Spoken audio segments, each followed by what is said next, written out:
Some days are good and some Clean Getaway by Nick Stone. Chapter 16. To Mexico.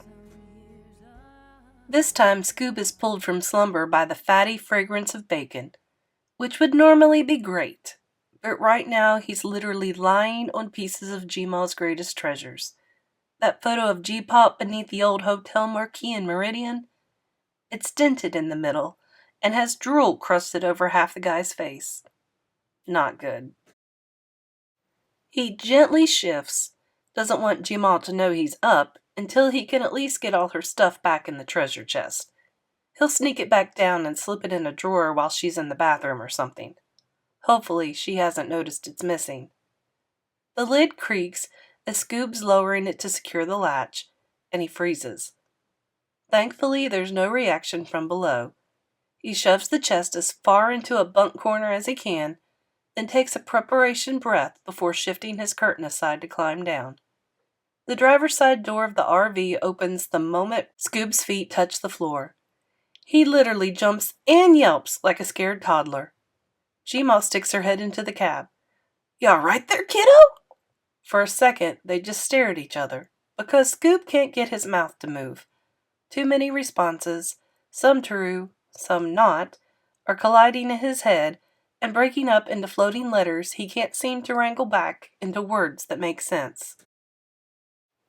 Then she shrugs and climbs into the driver's seat. "Left your breakfast in the microwave. Go on and get it and sit down at the table so I can get us moving here."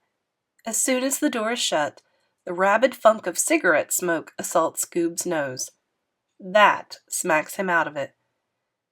"Gmal, I'd really like to call my dad, if you don't mind," Scoob says, striding right up to the passenger seat to sit beside her as she cranks the RV. "I don't mind," she says. Words so surprising to Scoob, they blow him back in his seat. He hopes she doesn't notice. "You don't?" "Not in the least." "Okay." "Don't have a phone, though."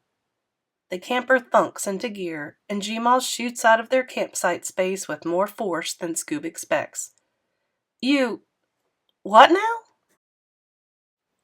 "I got rid of it," she says with a wave of her hand, like it's the most trivial thing on planet Earth. "Wasn't working right, so I threw it in the garbage." "You threw your phone in the garbage?" She nods once, resolutely. "Sure did. Didn't need a phone the first time I took this trip, and don't need one now. Got maps in my keepsake box, and I just snagged a current one from the campground front office." Scoob is astonished, as Shanice likes to say. He really misses that girl. "Speaking of which, have you seen my keepsake box anywhere?" she says. "Could have sworn it was on the counter before I laid down yesterday, but when I went to look for my old Louisiana map, I couldn't find the thing. Checked all the drawers and cabinets, too." "Oh, well, no point in lying. At least not completely. I put it in my bunk, for safekeeping." He braces himself for fury or suspicion or disappointment. Something unpleasant. From her. But when she turns to him, she's beaming. "Well, what a good wingman you are, Scooby-Doob. I mean, that in the military sense, by the way. Not the way young folks these days use it," she snorts. "Relying on a friend to test the waters when you're looking for a date. Amateurs." Despite his mood, this makes Scoob chuckle. "Anyway, so glad you're keeping our treasure protected," she continues. "So responsible." Responsible. Dad's favorite word ever in the history of language. Which brings Scoob back to the matter at hand. "Gmal, you sure it was a good idea to throw your phone out? What if there's an emergency?" "Oh, we'll be fine. Since when are you such a worrywart?" "I just mean," Scoob gulps as pieces of his dream, and what it could mean, stalk through his head, boogeyman style. "How's Dad supposed to get in touch with us? Or us with him?" "We with him, William." Is she really correcting his grammar? Scoob has to swallow and clear his throat to do away with the "Who even are you, lady?" that tries to leap from his mouth. He presses on. I'm not worried, G-Ma. Pure lies. But Dad will be. And if I'm missing school, I'll at least need to call Shanice to get the homework. Lordy, you sound just like your stick-in-the-mud father. We're on a whirlwind adventure here, Scooby-Doob. Homework schmomework. An adventure, huh? I'm just saying, G-Ma, Scoob goes on, deciding to run with this particular train of thought. It's as good a way as any to try and get some solid answers out of her. Exactly how many days of school do you think I'll miss? We should be back home, what, Thursday or so? She grins in that, I know something you don't, kind of way grown-ups do sometimes. It's a grin Scoob's not fond of right now. Not when she's trying to justify trashing their sole means of communication while reeking of cigarette smoke. He can't even look at her anymore. It's like the woman he spent his whole life looking up to has been replaced with a total stranger. All shall be well, kiddo, she says, a grown-up non-answer. But, G-Ma, besides, she cuts him off, home is where you make it.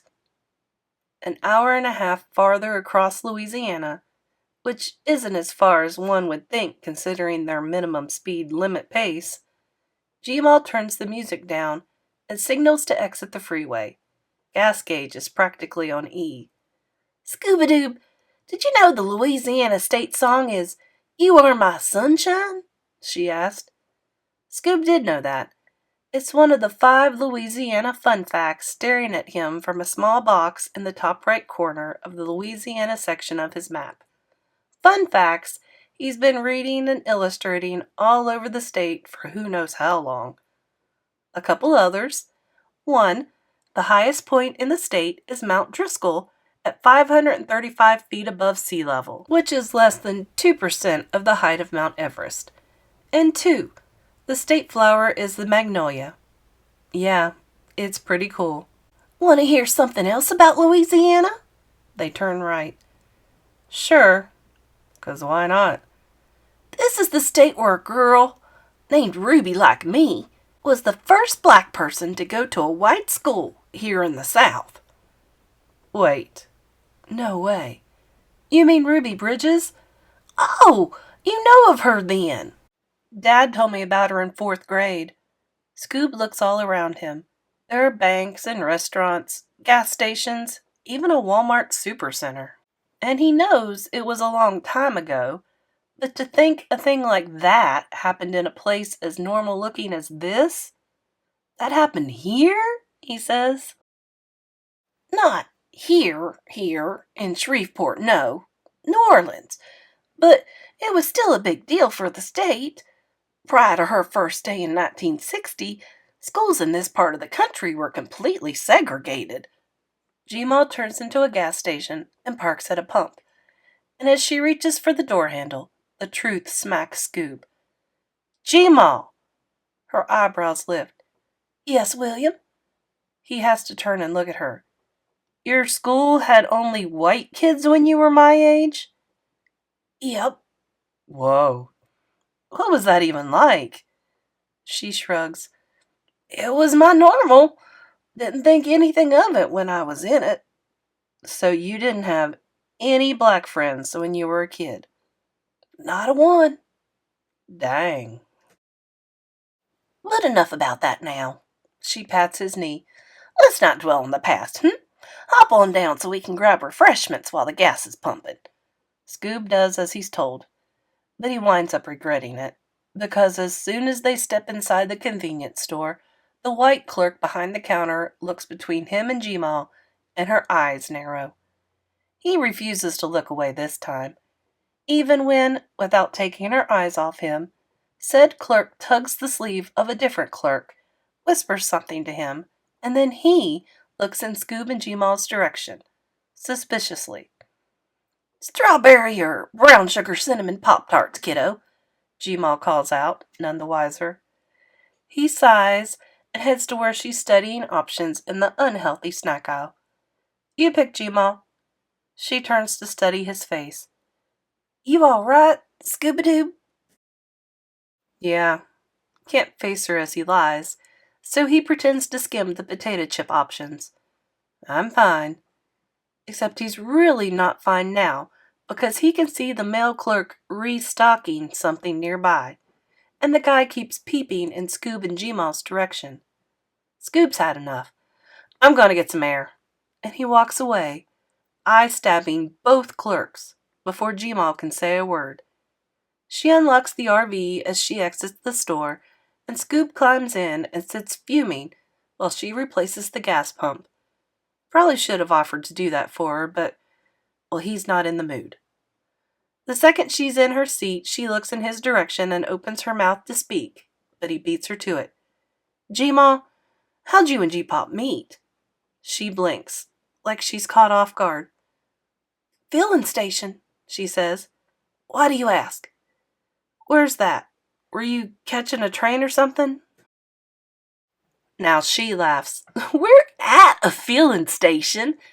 Guess you call them gas stations now. Oh, ironic. He was working at one, she says, pumping gas. Wanted nothing at all to do with me at first. She shakes her head, but she's into her story now.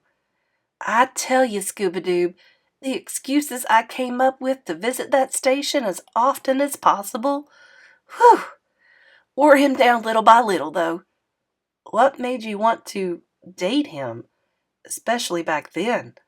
Scoob decides to just go ahead and say what's on his mind.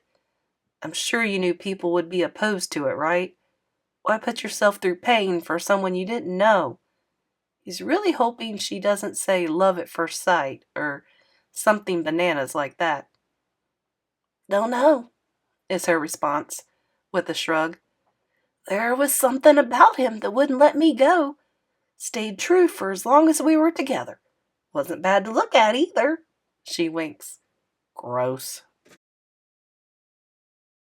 Scoob shakes it off.